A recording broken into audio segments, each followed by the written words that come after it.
bawat araw po ay bago ang kanyang biyaya. At sa umaga po ito, ako excited na mag-share ng salita ng Diyos.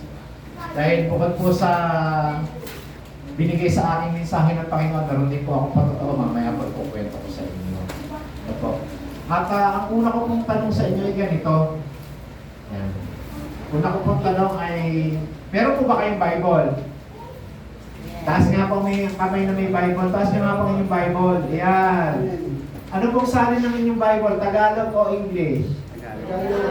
Tagalog. Pero alam niyo po ba na ang Bible, nang unang isinulat, sino mga nagsulat? Mateo. Mga taong kinasihan ng banal na Espiritu. Pilipino o Amerikano? Hindi natin alam ano po. Kasi ang mga propeta po, nung sinauna, ang mga may akda po ng Bible ay mga Israelita. At pagdaan po ng panahon, meron din po mga ginamit na mga hindi Israelita. At alam niyo po ba na ang original na Old Testament, marami po mga taong ginamit ang Panginoon para po isulat ang Old Testament. Ang Old Testament po ay isinulat sa salitang Hebreo. Hebrew. At yung pong salitang Hebreo, noong unang panahon, yan po ang salita ng mga Israelita. Hebreo, Aramaic. Pero paglipas po ng mga panahon, nabura po yung salita niya, nawala na. Pero ibinalik po ng Panginoon yung salita, pinag-aralan ngayon po yun din ang ginagamit na ng salita ngayon sa Israel.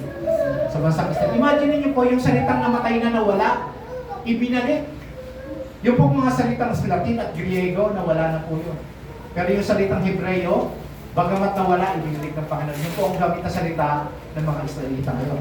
So kung noong unang panahon, isinulat po ang Old Testament, ang salita ng Diyos sa salitang Hebreo, sa New Testament na po naman po, ito'y isinulat sa salitang Griego. Greek. So wala na rin po ngayon. Ang ginawa po ng mga simbahan, i-translate po ito sa salitang Latin.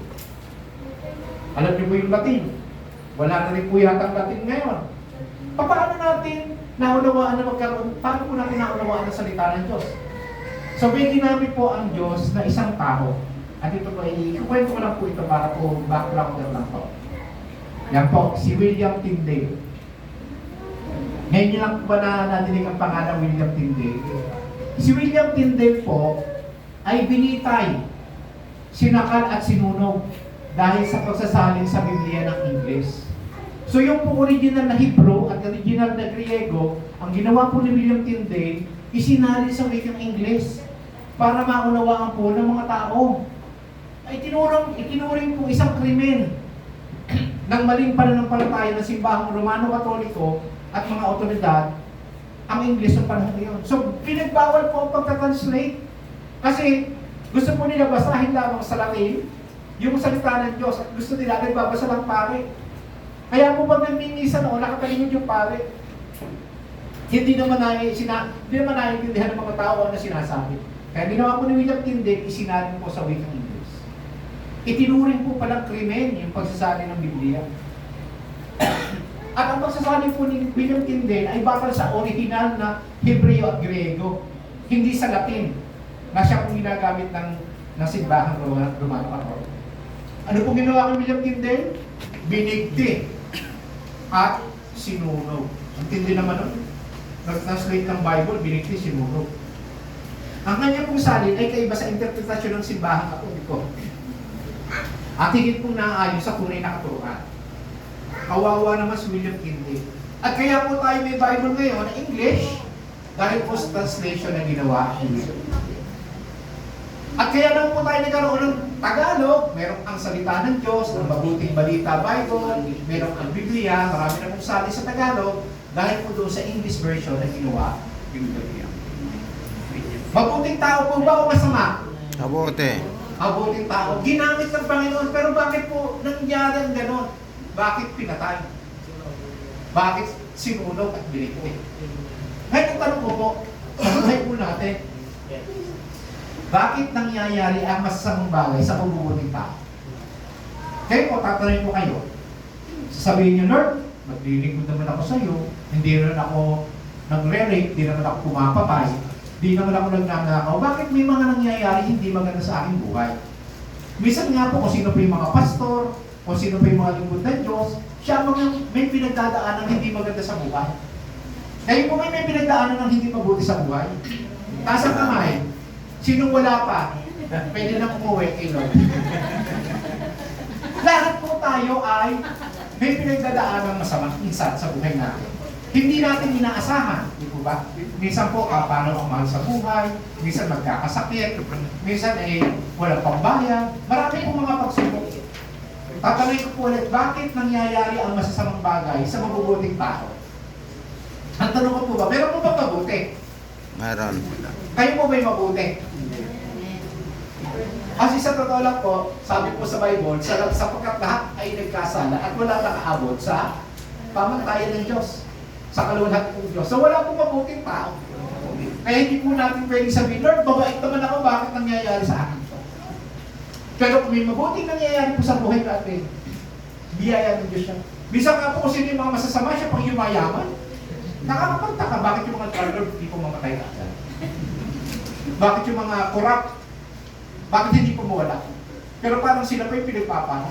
Pero yung mga pastor, yung mga mabubuting tao, mga tumutulong sa kapwa, parang ang hirap. Lord, kailangan namin ng pagpakain sa mga bata para sa feeding, pwede bang yung mga corrupt na politiko magbigay? Minsan iniisip po natin yan, di po ba?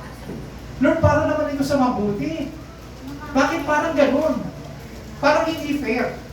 Pero alam niyo po, sasabihin ko sa inyo, patas po ang Panginoon. Fair ang Panginoon. At ito po ang ating susubukong sagutin. Bakit nangyayari ang minsan ang mga masasamang bagay o hindi magandang bagay sa mga tao? Huwag na natin sabihin mabuti, wala namang mabuti. Kahit po ako hindi mabuti, biyaya po ng Diyos na ako'y nakakatayo sa inyong harapan.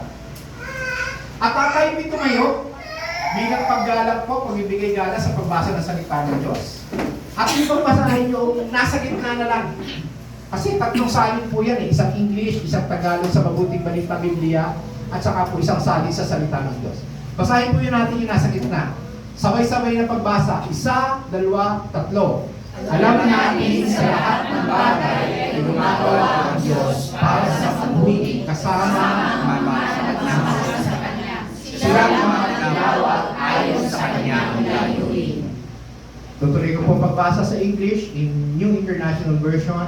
And we know that in all things, God works for the good of those who love Him, who have been called according to His purpose. At sasabi naman po sa Tagalog sa salita ng Diyos version, alam natin na ang lahat ng mga bagay ay magkakalakip-lakip na gumagawa para sa kabutihan nila ng mga umiibig sa Diyos, sa kanila ng mga tinawag ng Diyos ayon sa Kanyang layunin. Panginoon, pinagpala na po ang iyong salita at makapangyarihan po ito, kaya po kami umaasa na sa pagkakapahayag ng iyong salita, magaganap ang iyong layunin. Palalakasin mo kami, bibigyan mo kami ng linaw ng isip at kaunawaan upang ito mga salita ito'y mabigay sa aming inspirasyon upang magpatuloy na gumawa ng mabuti. Salamat po amin Diyos sa gagawin sa buhay namin sa araw na ito sa pamamagitan ng iyong salita sa pangalan ni Kristo Jesus. Ito po ang aming likakaisang dalangin. Amen. Amen. Makakaupo na po tayo. Praise the Lord. Babasahin ko po muli. Alam natin sa lahat ng bagay ay gumagawa ang Diyos para sa mabuti kasama ang mga nagmamahal sa Kanya. Sila mga tinawag ayon sa Kanyang layunin. Atin pong isa-isahin, atin pong aaralin, ito pong sinulat na ito tungkol po dun sa mga nangyayari po sa buhay ng mga mananampalataya at kasunod ni Kristo. Kaya ang title po ng mensahe na binigay sa akin ng Panginoon ay ipapahayag sa inyo, kapag mahirap unawain ang mga pangyayari. Ang lahat ng bagay ay may dahilan. Sabi ko nga po ang biro ko nga po, Lord, ba't hindi ako tumangkad? Sana kistaktan niya ako. Kasi po ang aking pangarap ay maging basketball player. Pero hindi po pala yun ang plano ng Panginoon. Kasi po ang plano ng Panginoon, maging pastor ako, tama na po yun sa pulpito. Kasi masyado akong maliit, hindi makikita ang mukha ko. Kung masyado naman akong malaki, makikita yung mukha. Kaya tama lang pala. Ang biro ko nga po, dati po matangkad ako Kaya lang nag-LBM ako, kaya ako lumiit. Joke lang po yun. So ang punto ko po ay ganito. Sa lahat ng mga bagay, minsan mahirap unawain ang mga pangyayari. Pero lahat ng bagay ay may. So sino po sumulat nitong ating binasa? Ang author po yan ay si Apostol Pablo. St. Paul po, si Apostol Pablo. Isang pangunahing tauhan sa sinaunang simbahang Kristiyano. Siya po ay nakakilala kay Kristo sa isang pangyayari sa kanyang karanasan na nagbigay po ng pagbabago sa kanyang buhay. Actually po, siya ay sumulat ng epistola. Pag sinabi pong epistola o epistle, ibig sabihin po nito, sulat o liham. Nung siya po ay nung panahon na siya pinagbiministeryo. At siya po yung masigasig na taga-usig ng mga Kristiyano. Alam niyo po ba na siya po ang nagbigay ng approval para ipabato si Stephen? At siya po yung inuusig niya ang mga Kristiyano dahil siya po ay Pariseo, alam niya po ang batas at hindi siya naniniwala sa ginagawa ni Kristo. Pero sa isang pagkakataon po, nag-usap sa kanya ang Panginoon sa Kristo, nagpakita sa kanya, binulag siya, at siya po ay naunawaan niya ang Ebanghelyo. At ang kanyang mga sinulat po ng mga panahon ngayon ay naglalarawan sa malalim na katuruan tungkol po sa ating pamumuhay bilang mga tagasunod ni Kristo. Marugdog na pagbabahagi ng Ebanghelyo. Bakit po gano'n na lang kapassionate si Paul para po ibahagi ang Ebanghelyo? Bakit niya po tinuturuan ng mga taga-Korinto, taga-Efeso, taga-Galacia, taga-Roma, ng mga bagay tungkol po sa katuruan, sa salita ng Diyos? Kasi po, meron pong itinuturo sa atin ng Panginoon sa ating paglakad bilang mga Kristiyano na magbibigay sa atin ng kaunawaan at katatagan sa ating lakad. Kasi minsan po, pagka maraming pagsubok, ayoko na. Dumating po ba kayo sa punto na parang, Lord, ayoko na, ang hirap pala maging Kristiyano. Aminin. Pero napakabuti po ng Panginoon hanggang ngayon nandito pa kayo dahil sa biyaya ng Diyos. At ang konteksto o kaugnayan sa sitwasyon, ano po ba ang konteksto nito? Ito po ay matatagpuan sa liham ni Pablo sa mga taga-Romano. So si Apostol Pablo po, nang sulatin nito siya nakakulong. At sumusulat po siya sa mga taga-Romano. At tinugunan po ni Pablo ang problema tungkol po sa pagkabalisa ng sinaunang simbahan. Marami pong problema ang mga simbahan ng panahon na yon. Meron pong mga hidwaan, nag-aaway po mga member.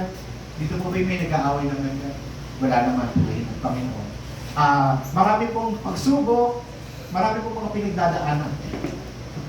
At tiniyak po ni Pablo sa pamamagitan ng kanyang liham ang makapangyarihang pag-ibig at plano ng Diyos sa gitna ng kanilang mga paghihirap. Aking pong uulitin, bilang Kristiyano, hindi po tayo exempted sa mga kahirapan. Hindi po tayo exempted sa mga pagsubok. Pero makakaasa po tayo sa gitna ng kahirapan at pagsubok, andun ang biyaya ng Diyos para tayo abutin upang maitawid tayo sa mga pagsubok. Amen. Binigyan din po ni Apostol Pablo ang seguridad at pag-asa ng mga mananampalataya. Kapatid, kung ikay tunay na mananampalataya kay Kristo, hindi mabubura ang iyong kaligtasan. Ang nagsasabing nabubura ang kaligtasan, hindi talaga sila ligtas. Kasi kung tunay yung mananampalataya, ang Diyos ang magbibigay siya ng kakayahan upang magpatuloy. Yun po yun. So, binibigyan po na kahit sa harap ng mga pasakit at pagdurusa, ang Diyos pa rin ang bibigay sa ng pag-asa. Na Lord, kahit may mga problema, magpapatuloy ako sa paglilingkod. Magpapatuloy ako sa pagsamba. Magpapatuloy ako sa pagtataas ng kamay at pagbasa ng salita. Walang makakapagpahinto sa akin upang manatili sa pagsamba sa iyo. So yun po yun. Pero kung may mga Kristiyano na pag kami magsumbok, ayaw na. Ayaw na. Babalik na lang ako sa dati. Kapatid, hindi talaga naligtas yun. Kasi kung tunay kang naligtas, magpapatuloy. So, ganito po, ano pong background? So, yung pong simbahang itinatag ni Apostol Pablo sa Roma, humarap nga po na iba't ibang pagsubok. Lalo-lalo na po, doon sa pinuno po ng imperyo ng Roma. Because during that time, yung pong Roman Empire, pinagbabawal po nila ang pagsamba. Sa Kristiyanismo, yung pong mga Kristiyano ng mga panahon na yun, pinagbabawalan. Kasi po, meron silang sarili paganong pananampalataya. At meron po mga panloob na hindi pagkakaunawaan, pagkakabahagi, may disunity po. Kasi po, nagpapasikata po. Kung tutusin po, yung po mga mananampalataya sa panahon na yun ng Roma, bago lang po, puro bagong born again. So puro mga baby Christians pa, hindi po masyadong malalim. So sila mismo nagpapaligsahan, sila po mismo nagkakaingitan. At medyo komplikado po pumumuhay ng mga Kristiyano sa pag-atong lipunan. Siyempre po, lalo na po kayo, naranasin na po ba ng bagong born again lang tayo? Tapos galing kayo sa dating pananampalataya. Tapos maraming mga bagay na inaalis mo sa iyong sistema, pero binabalik ka doon sa dati mo. Only yung minat, may pistahan dito, kumain ka ng dinuguan, at saka mga bagay-bagay na inaalis sa Diyos-Diyosan. Pero ikaw naman, kasi hindi na ako ganyan eh. O sumama ka muna katulad meron tayong karakol, sasayaw-sayaw tayo doon sa sa kalsada. Hindi na eh, dito na ako eh, sa Bible na ako eh. Pero minsan nahahatak pa rin. Di po ba? Nahahatak pa rin. Pero ganoon din po ang sitwasyon ng mga Romano ng panahon nila. Galing po sa pagiging pagano, sila po'y lumalakad sa katuwiran bilang mga tagasunod ni Kristo, pero nahahatak po rin sila ng mga lumang kaisipan, lumang tradisyon at lumang pananampalataya. Tulad mo siguro sa atin ngayon, meron po mga naniniwala sa mga pamahiin. Sabi po eh, huwag kang magwawalis paggabi. Bakit? Mawawala daw ang swerte. Hindi po ako naniniwala sa swerte. Kasi po malas yun. Wala pong swerte at malas sa Kristiyano. Ang Kristiyano po pinagpala. Hindi po uso sa atin ang swerte at malas. Ako sana swertehin ako. Lord, pwede pa tatay ako sa loto, baka makatama ng jackpot. Wala pong swerte at malas sa Kristiyano. Pinagpala ang Kristiyano. Sa kalagayan mo sa buhay mo ngayon, ikaw ay pinagpala. Kaya kasabihin mo sa katabi mo, ikaw ay pinagpala. Ikaw ay pinagpala.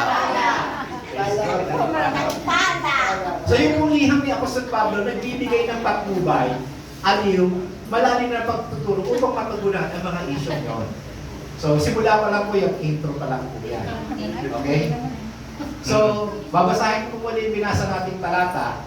Alam natin sa lahat ng bagay ay gumagawa ang Diyos para sa mabuti. Kasama ang mga nagmamahal sa Kanya, sila mga tinawag ayon sa Kanyang. So, atin pong himayin para po maunawaan natin. Point number 1, sa lahat ng bagay. Pag sinabi mong sa lahat ng bagay, ano kasama doon? Lahat. Mabuti at masama. Kasama. Mabuti at hindi masyadong mabuti. Kasama. Masarap at hindi masarap. Kasama. Matamis at mapait. Kasama. So lahat ng bagay ay gumagawa ang Diyos. Bakit? Sabi po, ito'y nagpapaalam sa amin ng soberenya ng Diyos. Alam niyo po ba yung word na sovereign o soberenya? Ibig sabihin po ng Diyos, ang Diyos ay makapangyarihan. At lahat ay pwede niyang gawin ayon sa kanyang kagustuhan. Hindi po natin siya pwedeng pigilan. Minsan sasabihin natin, Lord, bakit mo ginawa ito? Kung sasagutin ka ni Lord ng dahilan, mauunawaan mo pa ba? Hindi po eh. Kaya po lagi natin tatandaan, ang Diyos pag kumilos, siya ang may control sa lahat. Bakit? Sino po taga Cavite talaga? Pinanganak na taga Cavite talaga. Taas ang kamay. Wala. Sinong dayo sa Cavite? Taas ang kamay.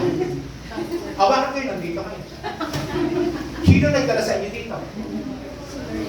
Yan ang soberenya ng Diyos.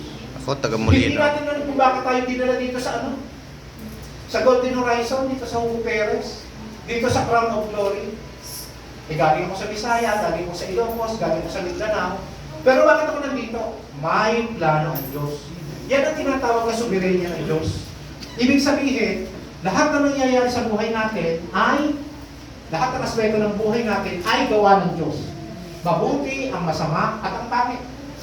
Ang itsura natin, maganda man o hindi masyadong maganda, matangkad man o hindi masyadong matangkad, maputi man o hindi masyadong maputi, mayaman man o hindi masyadong, sobrang nakakayaman, yan ay disenyo ng Diyos. Bakit?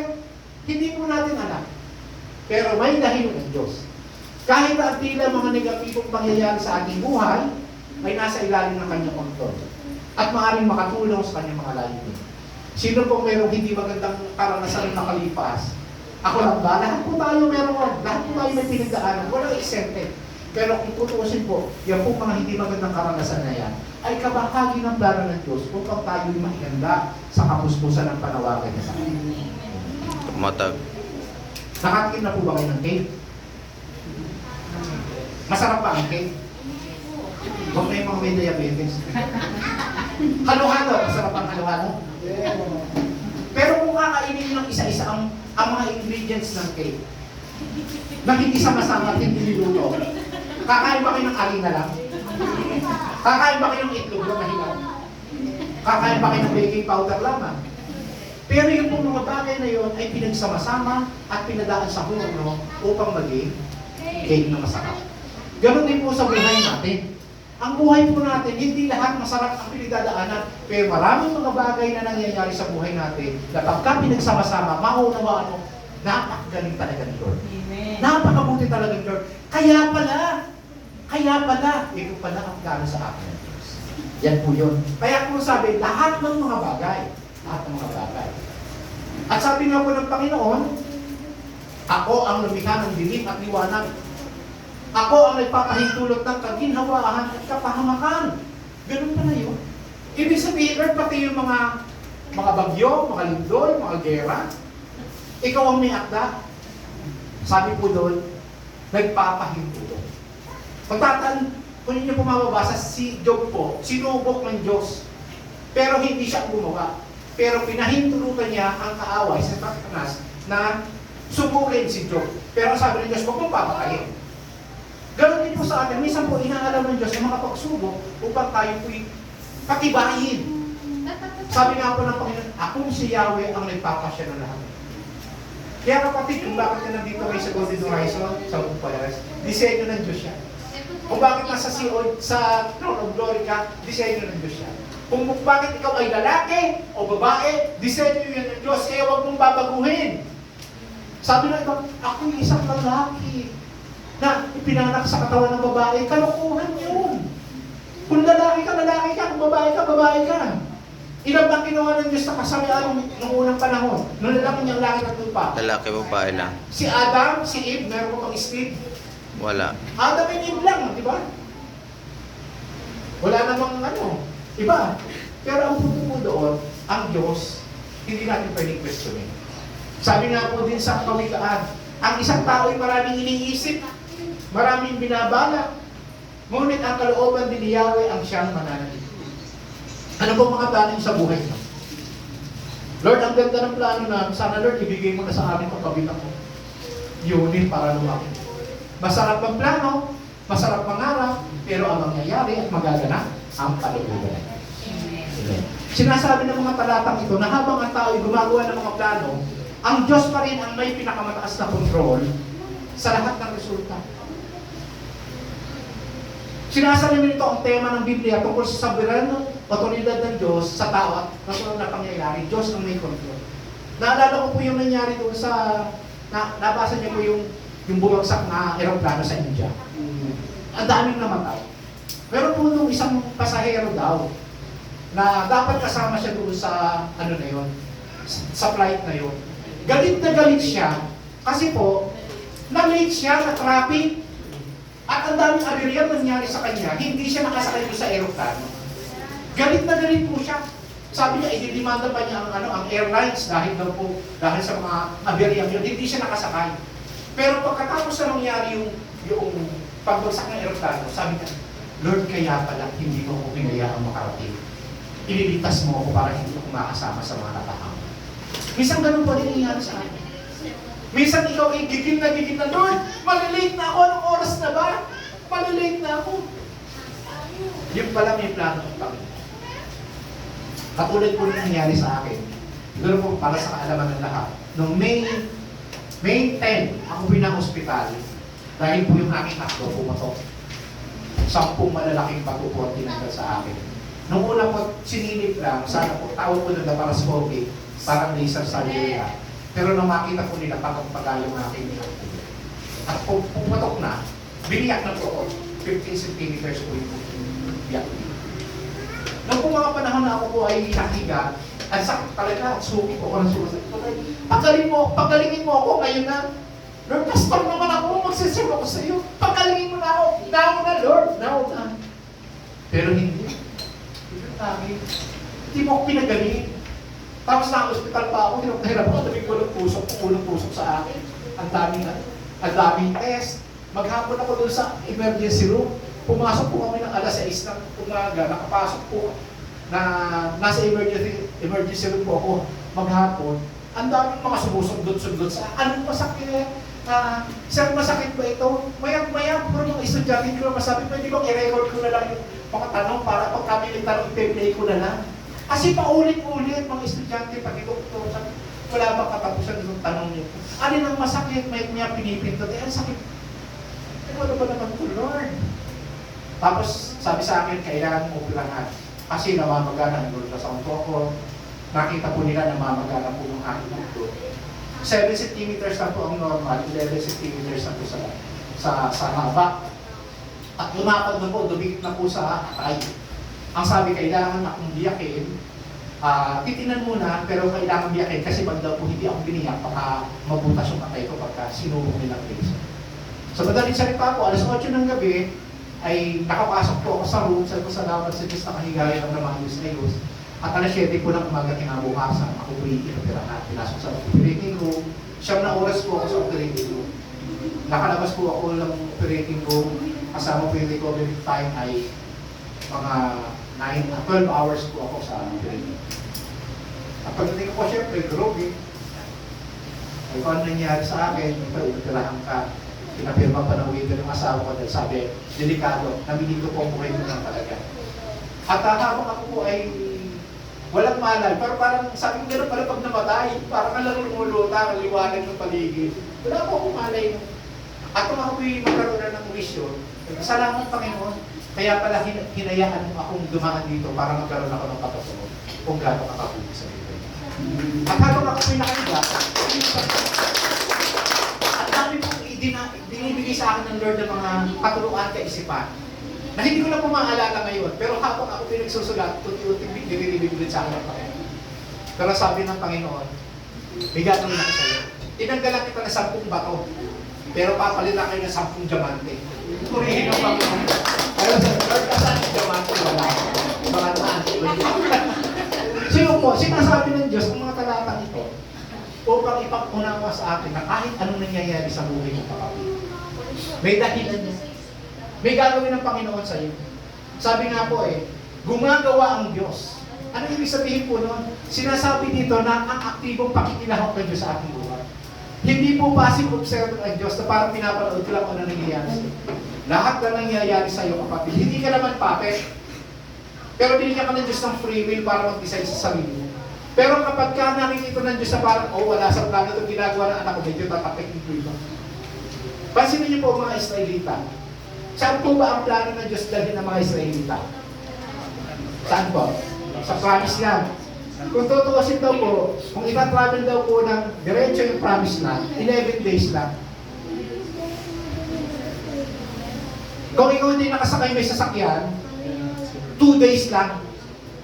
Pero sila po ay inabot ng 40 years. Bakit po? Kasi po, paulit-ulit may tinuturo ang Diyos sa kanila, hindi sila nakikinig. Kaya po paulit-ulit din po, paikot-ikot lang sila. At sila po yung mga reclamites. Alam po reclamites? Reklamador. Sino po dito reclamites? Madami sa mga church reclamites Reklamador. Sabi nga, kung sino din yung mga reklamador sa church yung mga nahihinig tatites. Iwan ko matotoo ha. Siya ay hindi malayo, ngunit malapit sa ating paglalakbay. Kaya ginagabayaran tayo ng Diyos sa lahat ng ating ginagawa. Sabi nga po gumagawa ang Diyos. Kung ano tayo ngayon, ay gawa ng Diyos. At sa pakikipag-isa natin kay Kristo, nilikha niya tayo para sa mabubuting gawa na inihanda niya sa una pa man upang gawin natin. You were created for good works. Kaya ka iniligtas ng Panginoon para gumawa ka ng kaya po tayo gumagawa ng mabuti. Kaya po tayo niligtas ng Diyos para gumawa ng mabuti. Dati po, ang paniniwala natin, kailangan natin gumawa ng mabuti para maligtas. Baligtad po yun. Kasi kahit anong gawin mong mabuti, mas marami pa rin tayong ginagawa masama.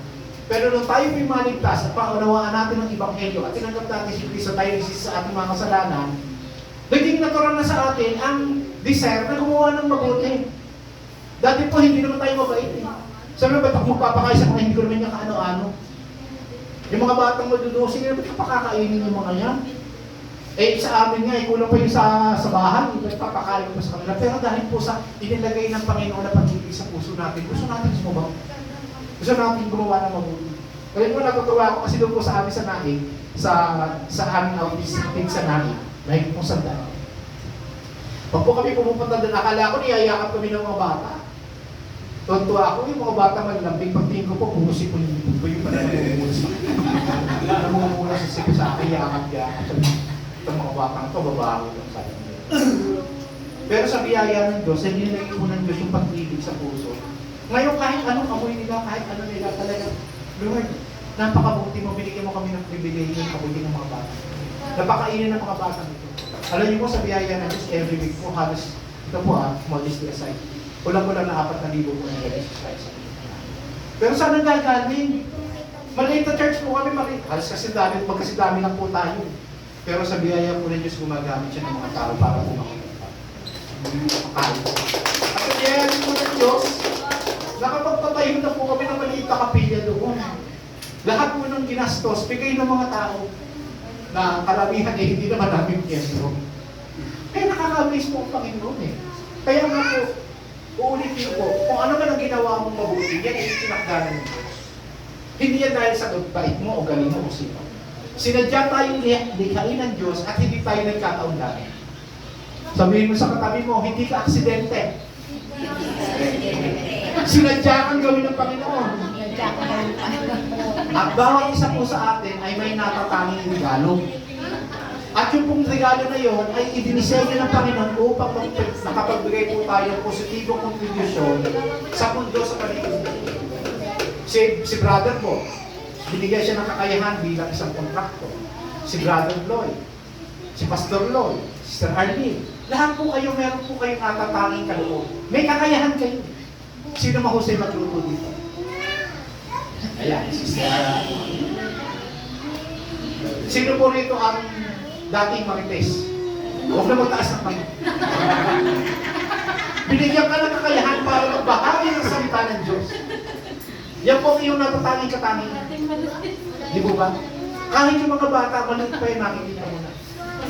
Meron po tayong kakayahan at yan po ay binigay ng Diyos. At ang kapunawang ito ang magbibigay po sa atin ng encouragement para yakapin kung sino tayo. Kapatid, hindi ka sayang. Hindi nagkataon na ganyan ka. Kung anong kakayahan mo, yan ibinigay sa'yo ng Diyos para sa kanyang kapurihan. At para magawa mo ang mabubuting bagay na tinakda ng Diyos para sa iyo. Para maging pagpapala ka. Kasi magkakapisado ka, dapat pagpapala ka. Di ba?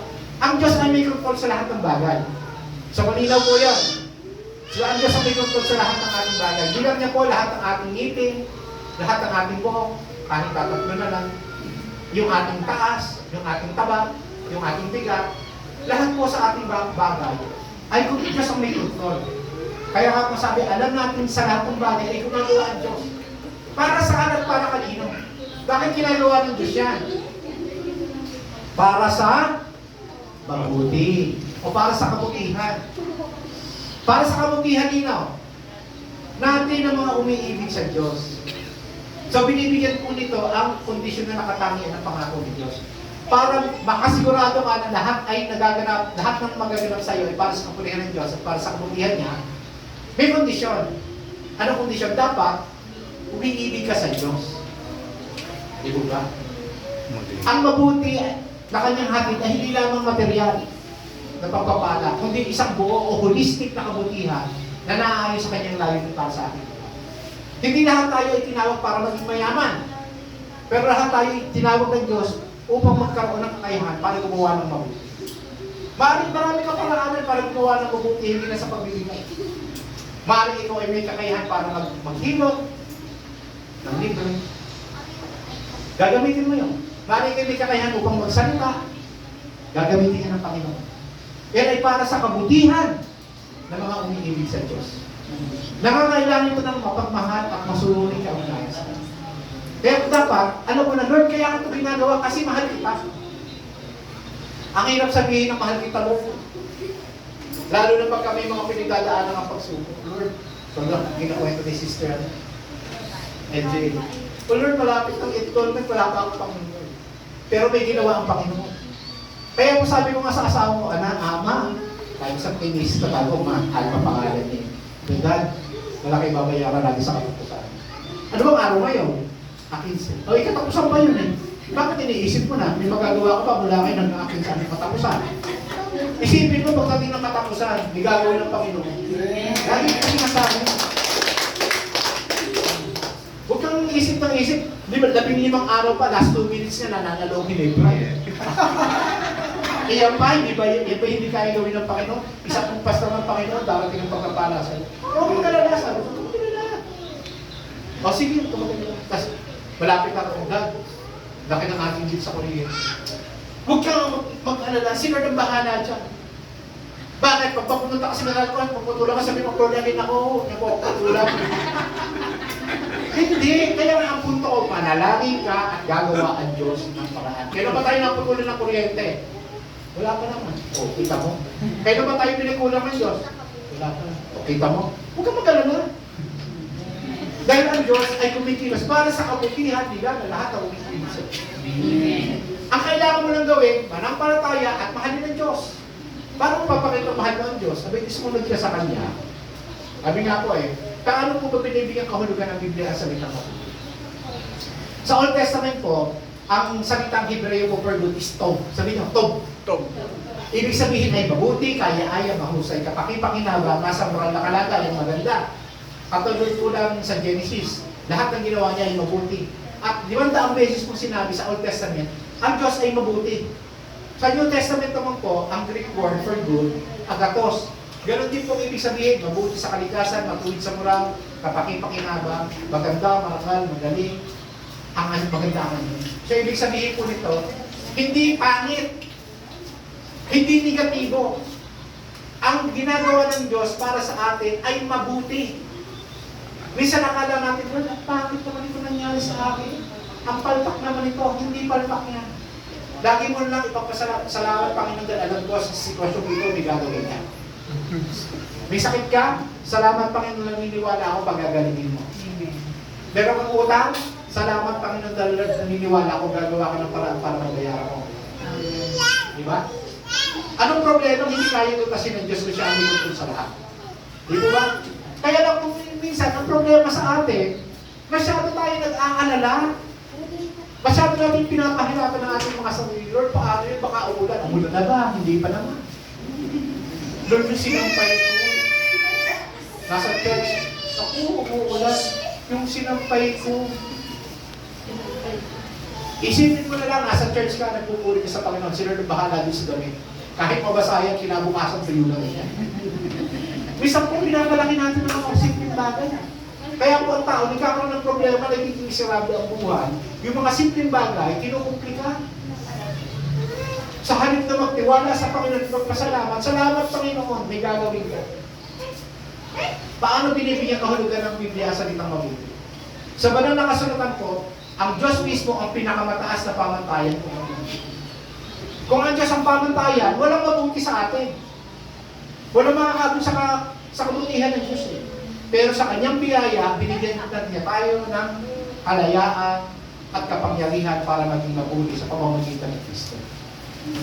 Ang Biblia ay tumutukoy sa mabuti, hindi lang bilang katumpakan sa moral o mga pamantayan ng tao, kundi yung naaayon sa kalikasan, katangian, kalooban, at layunin. Kapag minsan, meron taong nagkasakit. Mabuti ba yun o hindi? Sabihin natin hindi mabuti. Pero, plano pala ng Diyos na sa pamamagitan ng kanyang kapangyarihan pagagaling siya. Upang sa kanyang paggaling, meron siyang patuloy. Mabuti, masama? Mabuti pa rin. Kaya lang minsan, pinapadaan ka ng Panginoon sa mga pagsubok upang magkaroon ka ng patuloy.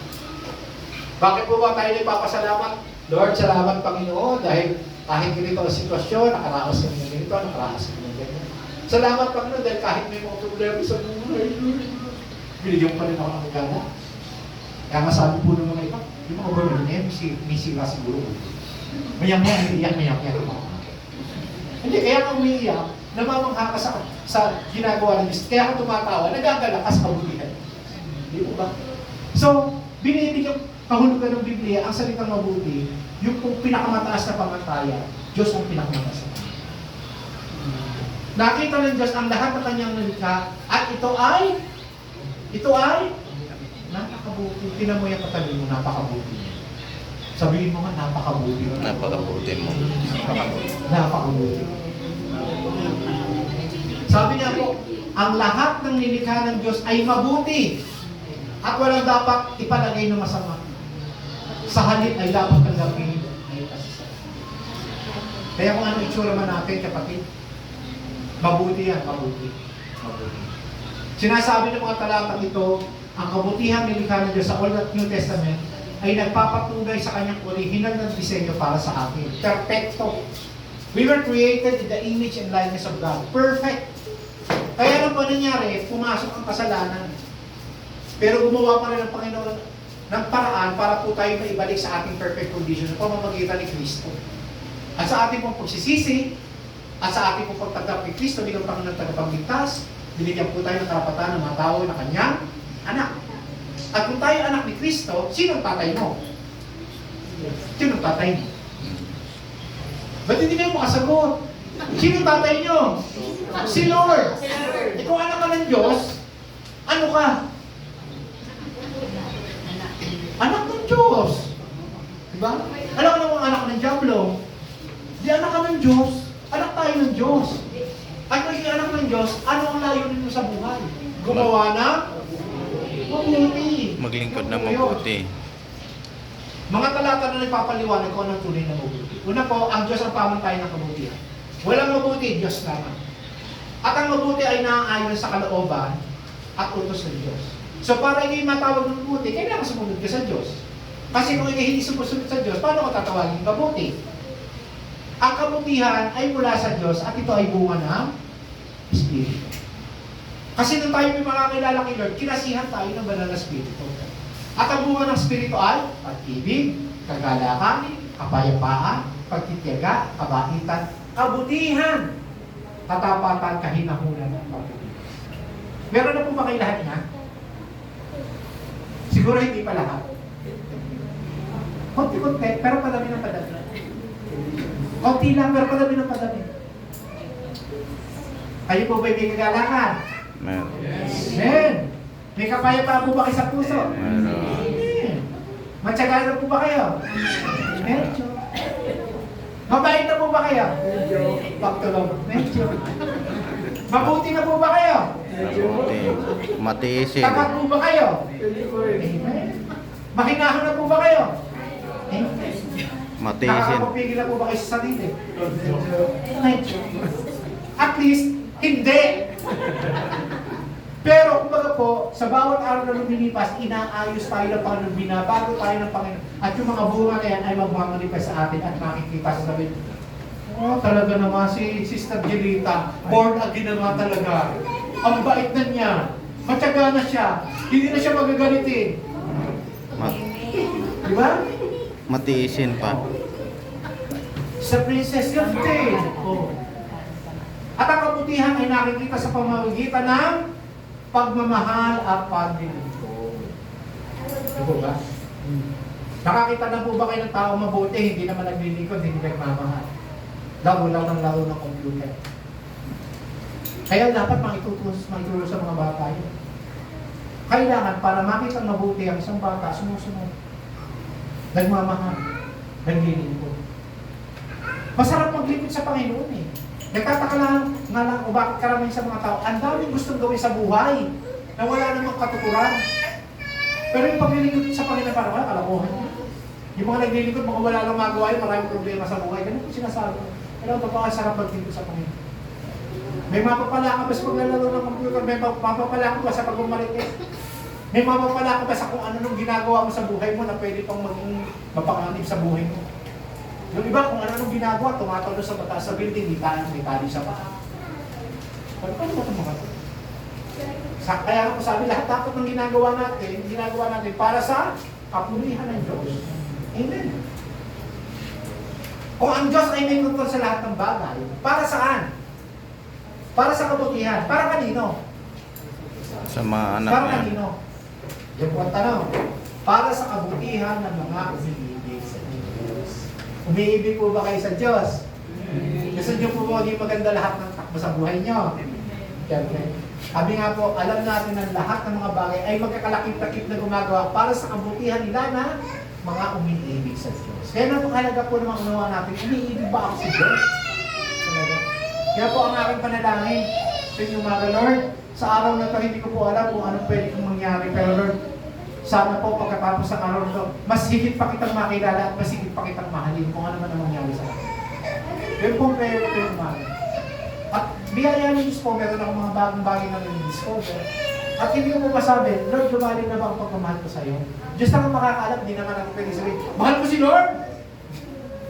Patunayan mo. Hindi natin kaya patunayan, Diyos lang makakapagsabi kung mahal talaga sa buhay.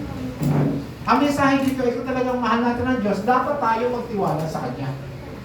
May tiwala ba kayo, Lord? Amen. Nakikita niya ang mga bagay na hindi natin nakikita sa ating limitadong pananaw. Maaaring sabi mo, Lord, ang layo naman, ang hirap naman ang buhay nito. Kailan matatapos ang mga paghihirap na ito? Ayoko na. Eh pag hinto mo, kinabukasan pa na ando na yung pagpapalan. Para may doon inutusan. Si Lord. Ito may kwentong kutsero lang. Meron na po isang malaking bato na nakaharang sa kalsada. Lord, paano kung makakarating doon? Ang hirap ng doon, ang laki ng bato. Sabi daw sa kanya ni Lord, itulak mo! Pero ang bigat nito, itulak mo! Di tinulak. Pero ang hirap naman, hindi mo kaya itulak. Araw-araw sinasabi niya, Lord, paano mo matatanggal ito? Tanggalin mo naman. Itulak mo ha? Eh, hindi siya managpil, Lord. Tulak mo. Kakatulak na, pagkalipas sa mga panahon, lumakas ang katawan niya. Naging magtitulo siya. Hanggang dumating ang pagkakataon na sabi ng Panginoon, itulak mo. Sabi mo Lord eh, pagtulak mo, itulak mo. Pagkatulak niya doon sa ilalim, meron ng kayamanan. Yung pala, kaya sinasabi ng Panginoon, kailangan maging malakas ka para matulak mo yung pagla, para makuha mo yung kayamanan. Ulitin po, kwentong kutsero lang. Illustration na yan. Ganon din sa buhay ko. May mga bagay na humahad na, sabi sa iyo ng Panginoon, pagtakumpayan mo yan. Maaaring bisyo, maaaring ugaling hindi maganda, maaaring mga problema. Pero sabi ng Panginoon, pagtagumpayan mo yan, magtiwala ka sa akin. Pagpatuloy ka lang, dahil pagkatapos mong mapagtagumpayan yan, mayroon pong masunod na nakikita niya ang mga bagay na hindi natin nakikita. Kaya kailangan mo magtiwala lamang tayo sa akin. Sabi nga po, pinagpala ang taong nananatiling tapat sa kabila ng mga pagsubok, sapagkat matapos niyang malampasan ang pagsubok, tatanggap siya ng para sa buhay na ipinangako ng Panginoon sa mga umiibig. So meron po palang pangako ang Panginoon sa atin. Kaya lagi ang tanong ko, umiibig ka ba sa Panginoon? Kasi sabi ko doon, sa mga hamon ng buhay na nakikita natin bilang pagsubok sa pananampalataya, ang pananatiling matatag ay nagpapatunay ng tunay na pagmamahal at pagtitiwala sa Diyos. At ang gantimpala para sa mga umiibig sa Diyos, pag-ibig na nagpapalakas sa pagtitiwala sa Diyos. Hindi lang po yung nakalakasan eh. Tandaan niyo po, pag ang Diyos nagpala, complete package po yan. Kasama yung blessing ng material.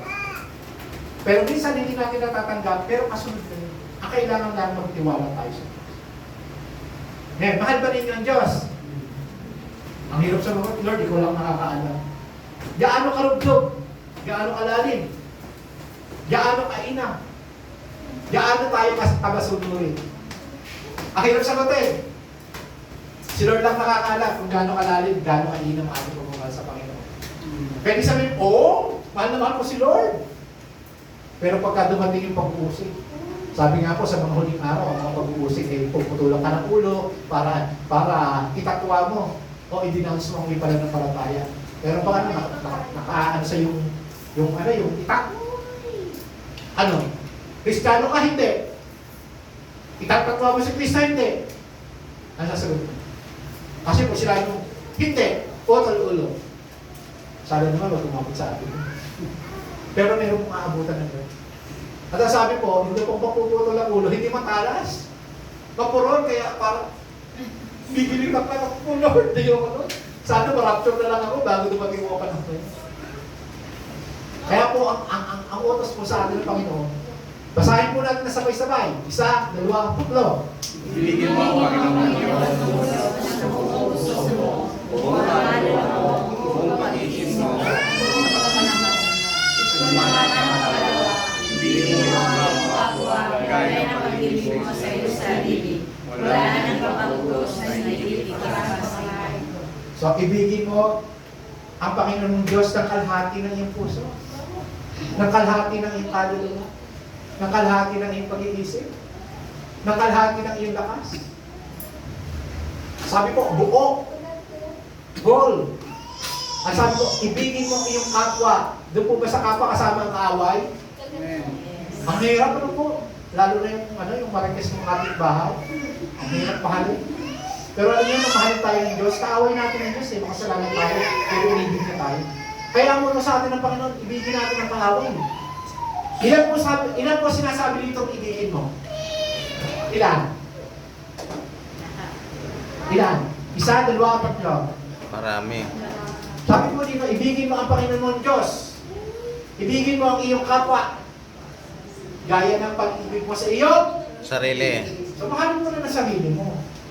Diba? Hindi naman puro palahat ng palahat, pabigay ng bibigay. Mahalin mo na ng sarili mo. Yung iba kumakain ng dilamundo, ikaw tuyo. Iba kumakain ng hakaw ng queso de bola, ikaw nagdidildil lang kasi. Hindi naman. Siyempre, kung ano yung paano yung pamantayan mo sa sarili mo, yung pamantayan para sa iyo. Mahalin mo rin na sarili mo. Pero ang sabi, una, Diyos, kapwa, at ang iyong pamantayan para sa pagmamahal ng kapwa, katulad ang pagmamahal mo sa isa. Minsan po kasi ganito nangyayari sa Kristiyano. Minsan mula sa lugar, sobrang bait sa kapwa, ang sarili pinapabayaan. Lahat ay pinibagi sa kapitbahay, sarili niya wala. Masama ba o mabuti? Ako po minsan ganyan din. Mahirap. Pero kayo po nare-realize ko, mahalin ko rin, dapat pala mahalin ko rin ang aking sarili. Binili ko na sapatos yung kapitbahay ko, yung sapatos ko nakarananan. Hindi dapat ikaw din mayroon. Kaya nga po dapat ang pamantayan mo ng pagmamahal sa kapwa, yung katulad din ang pagmamahal sa sarili mo. Huwag puro lahat bigay. At ang binabalansin ko lang po, kasi minsan po, may mga Kristiyano kasi, sobrang, hindi naman masama maging generous. Kaya po minsan, pati sarili niya napapabayaan. Yung pamilya niya napapabayaan. Yung parang nasa pamilya, pinibigay mo sa iba. Hindi naman masama, pero dapat po, sabi ng Panginoon, ibigin mo ang iyong kapwa, gaya ng pag-ibig mo sa iyong Sarili. yan, malinaw yan ha, balanse. Wala na ibang utos na higit pa sa mga ito. God is in control of all things. We know that in all things, God works. For what? For the good, para sa kabutihan. Nino? Ng mga Anak ng Diyos. nagmamahal sa Kanya. Bakit? Bakit? Para sa kanila ng mga tinawag ng Diyos. Kasi tinawag kayo ng Diyos eh. Kasi yun ang pamantayan, yun ang ebidensya na ikaw ay tunay na tinawag ng Diyos. Sabi po doon, binibigyan din dito ang elemento na pinakamataas na pagpili ng Diyos sa ating buhay. Pinili ka ng Diyos. Hindi tayo basta-basta tumanggap ng biyaya ng Diyos, kundi aktibong kaluhok siya sa kanyang itinakda at plano. Bago ka pa ipanganak, kapatid, nasa isip ka na ng Diyos. Nasa plano ka na ng Diyos. Hiniram ka na ng Diyos. Alam ng Diyos, dito ka atin sa crown of glory. Alam ng Diyos, makakakilala ka sa Kanya. Alam ng Diyos na pagdating ng araw, may mga pagdadaanan ng pagsubok, pero sa gitna ng lahat ng iyon, ikaw ay magtatagumpay na ikaw ay kanyang anak. Amen. At ang pag-unawa sa pagkakulang ito, ang huhubog sa ating pagkakaunawa sa layunin ng ating buhay at ng ating pagkakulang. Lord, bakit ako ganito? Kasi nga, may plano sa iyo, Diyos, at yan ang plano sa iyo, Diyos. Di po ba? Para sa kanila na tinawag ng Diyos. Tinawag po ba kayo ng Diyos? Sino ba nagsasabi tinawag siya ng Diyos? Sa sangamay. Lahat tayo tinawag ng Diyos. Sabi nga po, bago ka pa ipinaglihi at ipinanganak, pinili na kita. Ito po sinabi niya kay Jeremias, pinili na niya para maging propeta. At tayo po, hindi tayo lahat pinili para maging propeta, pero may kanya-kanya po tayong panawagan. Bago ka ipanganak, pinili ka na ng Diyos. Hindi ka pinilit. Hindi ka pinilipit. Pinili. At hindi ka lang pinili. Pilipino ka. Piling-pili na. Pinong-pino pa. Saan ka pa? Di ba? Ang talatang ito ay malakas na nagpapatunay na ang kalaman ng Diyos sa atin ay walang hanggan. In the eternity past, alam ng Diyos na ipapanganak ka sa Pilipinas, sa Visayas, sa Luzon o sa Mindanao. Doon ka mag-a-attend sa Crown of Glory, doon ka lalago at doon ka pagpapalain ng Diyos. Amen. Ang pag-ibig niya ay personal at banal ang kanyang layunin mula pa sa simula. Kaya po, para sa kanila ng mga tinawag sa Diyos. Kaya nga po sabi kay Kristo na tumanggap din sa inyo, din tayo ng pamana, na itinakda na noong una pa man ayon sa layunin niya. Na nagsasakatuparan ng lahat ng mga bagay ayon sa hangarin na kanyang layunin. So itinakda po ng Panginoon kung ano ka at sino ka rin. At binibigyan din ng talatang ito na may plano para sa lahat ang Diyos. Siya ang may kontrol sa lahat ng bagay. Kaya wala kang dapat ipag-alala. Kasama na po doon ang ating kaligtasan. Kasama na po sa plano ng Diyos. Kaya po mahalaga na maunawaan natin that God is in control of all things. We know that all things work. For what? For the good, para sa kabutihan. Anong kabutihan? Material, physical, mental, at spiritual. Buo po yan. Perfect package po yan. Hindi po yan ginawa ng Panginoon ang mga bagay na nangyayari sa atin para lang sa ating material na pangangailangan. Kasama po dyan ang physical, spiritual, at mental. Para kanino? Para ba sa lahat? Hindi. Para lang doon sa mga nagmamahal sa Diyos. Sa mga tunay na sumusunod kay Kristo. Bakit? Para sa kanyang kapatid. Dahil tayo tinawag ayon sa kanyang dakilang layunin. Malinaw po ba? Amen. Nasusunod nyo? Ayan. So may connection yan. Sabi po, sa Roma 8:28, alam natin na ang Diyos ay gumagawa ng lahat ng bagay para sa ikabubuti ng mga nagmamahal sa Kanya. Sa Kanyang mga tinawag ay sa Kanyang dakilang layunin. At tayo po may panawagan, tinawag para saan? Ano po ang dakilang layunin ng Panginoon? Ang dakilang layunin ng Panginoon, lahat tayo makakilala at ang maibahagi ang Ebanghelyo sa lugar na tayo nila ng Panginoon. Kaya po ang utos sa atin ng Panginoon, ang Kanyang dakilang layunin, humayo kayo, gawin ninyong alagad ko ang mga tao sa lahat ng mga bansa. Baukismo ninyo sila sa ngalan ng Ama, ng Anak, ng Espiritu Santo. Turuan niyo silang sumunod sa lahat ng iniutos ko. Tandaan ninyo, ako'y laging kasama niyo hanggang sa katapusan ng mundo. So kaya po para tayo tinawag ayon sa kanyang layunin para po ibahagi natin ang mabuting balita ng kaligtasan. Para hindi lang tayo ang makinabang. Yung iba din na tinawag ng Panginoon, nakadinig sila ng mabuting balita at sila din ay maliligtas. Dahil ang isang tunay na mananampalataya o tagasunod ni Jesus ay palaging dadaan sa mga pagsubok ng buhay. Lalo na kung ikaw ay ginagamit ng Diyos para sa kanyang ibanghelyo. Maraming pagsubok. Lagi po sasabihin bilang Kristiyano, hindi po kayo exempted, hindi po ako exempted sa mga pagsubok. Dadaan tayo sa pagsubok. Pero isa po lamang ang katiyakan. Gagamitin ng Diyos ang mga karanasan na yun para sa kabutihan. Para sa pagtatanim ng bidhi, pagpapalago ng pagkatao, patotoo para makapagbigay ng inspirasyon sa iba, at para sa kanyang lulutan. At syempre, hindi naman po pwedeng mga karanasan lamang, yung mga inspirasyon lamang at mga patotoo. Dahil papakita ng Diyos sa mga tao, ito ang anak ko na pinigil at pinagpala ko. Hindi na sa espiritual, kundi pati sa material. Ganun po ang Panginoon magpala. Minsan po kasi hindi natin nakikita pero alam nyo, lumipas ang maghapon, ang dami mo tinawaran na kalsada, hindi ka na aksidente. Pagpapala yun. Lumipas lang maghapon, Lord, kinain ko Jollibee lang. Ay, salamat po, nakapag-Jollibee. Yung iba nga, hindi nakapag-Jollibee. Lagi po natin iisipin, bawat araw na lumipas, may pagpapala. Amen. Ngayon, malapit na po ako matapos. So, anong conclusion? Ang mabuti sa Romans 8:28 ay nakaugnay sa dakilang utos ng Diyos sa Mateo. Kaya po, lahat ng bagay mangyayari sa atin, ginagamit ng Diyos ang lahat ng bagay upang isulong ang kanyang kakalian, hubugin ang kanyang mga tao, at abutin ang lahat ng mga bansa. God is in control. Lahat ng mga bagay mangyayari sa iyo, pero kaya ang ginagawa ng Panginoon yan para maging kagamit-gamit ka. Para meron kang patotoo sa buhay. Kaya nga po, ang tanong, nakaharap ka ba ngayon sa mga paghihirap, pagsubok at hamon? Kahit na nagsusumikap kang maglingkod sa Diyos at ito rin ang kanyang pinakita. Pero kung masasagot ang hindi. Kasi kung sasagot ka ng hindi, you may know rest. Pero habang may buhay at may pagsubok, may pag-asa. Dahil, ganito po yan eh. Huwag kang matakot. Maging malakas. Huwag sumuko. Takot ka ba? Malakas ka pa ba? Susuko ka na ba? Ayaw ka na?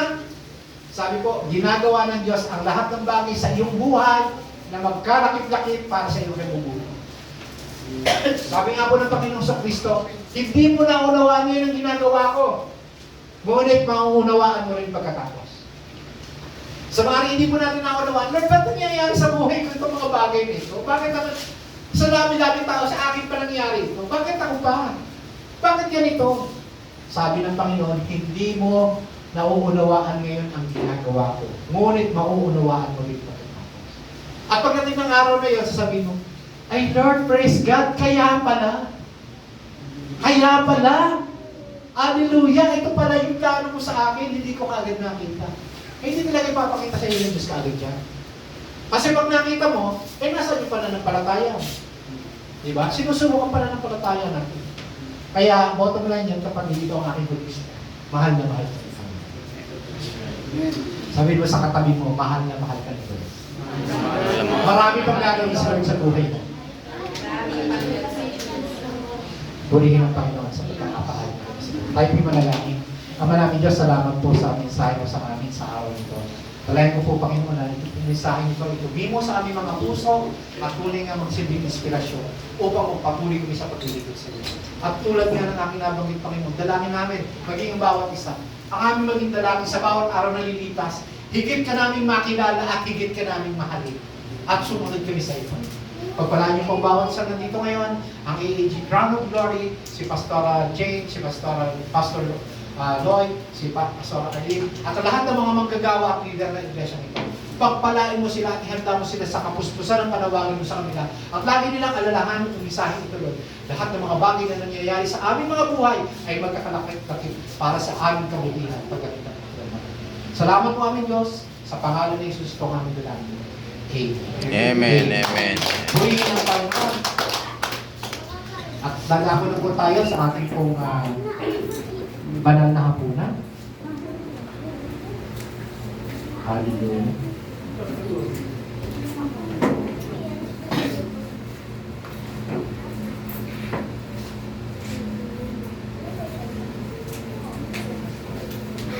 Ngayon, Hawakan mo yung akin. Dalawahin mo. Hindi. Ang banal na hapunan po na tinatawag nating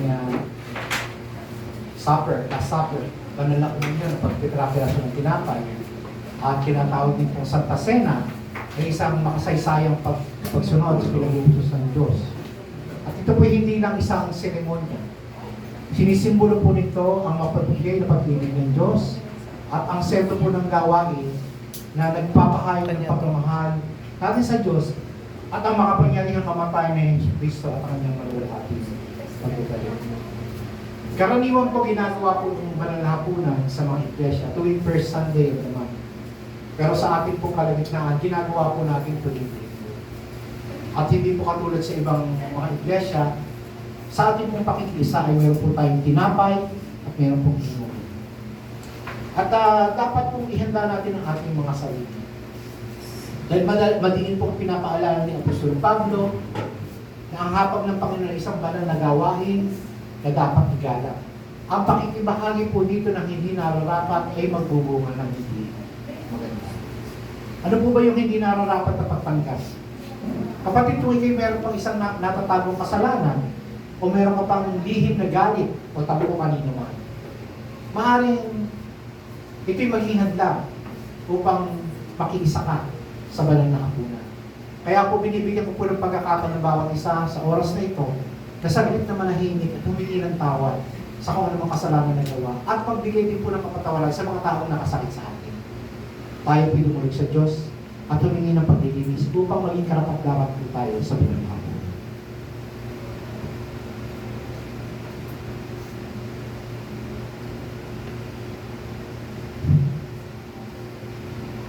Panginoon namin Diyos, lubos po kami nagpapasalamat sa inyong dakilang pagmamahal. Lord, batid mo hindi kami karapat-dapat sa iyo. Subalit minarapat mo kami maging anak mo sa pamamagitan ng iyong pagkamatay sa krus ng Kalbaryo para sa kapatawaran ng aming mga kasalanan. Dalangin po namin na sa aming pagtanggap ng simbolo ng katawan ni Kristo na nabayubay sa krus, patuloy po ninyong pag-alabin sa aming mga puso ang pagpupuli sa iyo. Pagpalain niyo po ang tinapay nito na simbolo ng inyong pagpapala para sa amin sa pangalan ni Jesus. Ito ang araw na tinanggap ko sa Panginoon sa Kristo at ibinibigay ko sa inyo ang wika ni Pablo. Ang Panginoong Jesus, ang gabing siya ipinagkanulo, dumampot ng tinapay, nagpasalamat at pinagtirapin na sa iyo at sinabi, ito ang aking katawan na inihahandog para sa inyo. Gawin ninyo ito bilang pag-alaala sa akin. Tanggapin po natin ang simbolo ng katawan ni Kristo. Atin mong kainin at tinapay.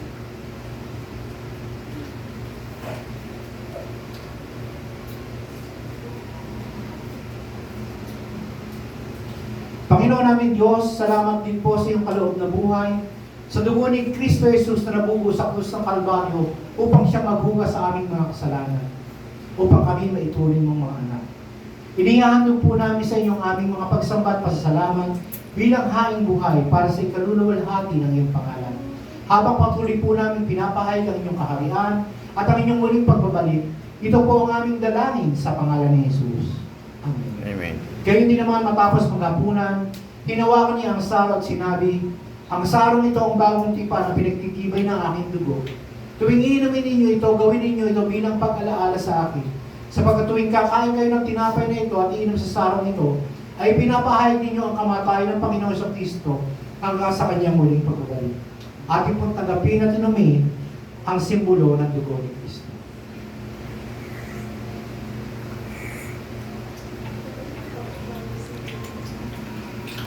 Aming Diyos, napakabuti mo. Salamat sa biyaya ng buhay. Salamat sa katotohanan dahil sa ginawa mo sa krus ng Kalbaryo, sa iyong pagkamatay, sa iyong muling pagkabuhay, at sa aming pag-asa na iyong muling pagbabalik, kami binigyan mo ng karapatan bilang iyong mga anak. Naway lupusan mo kami pabanalin. Ikaw na nagbibigay ng kapayapaan. At naway panatilihin mo kami walang kapintasan ang aming buong katauhan, espiritu, kaluluwa at katawan hanggang sa iyong muling pagbabalik. Inayangkin po namin, aming Diyos, ikaw na tumawag sa amin ay tapat at gagawin mo ang mga bagay na ito. Sumaamin nawa ang pagpapala ng aming Panginoong Kristo sa ngalan ng Ama at ng Anak at ng Espiritu Santo. Amen. Amen. Purihin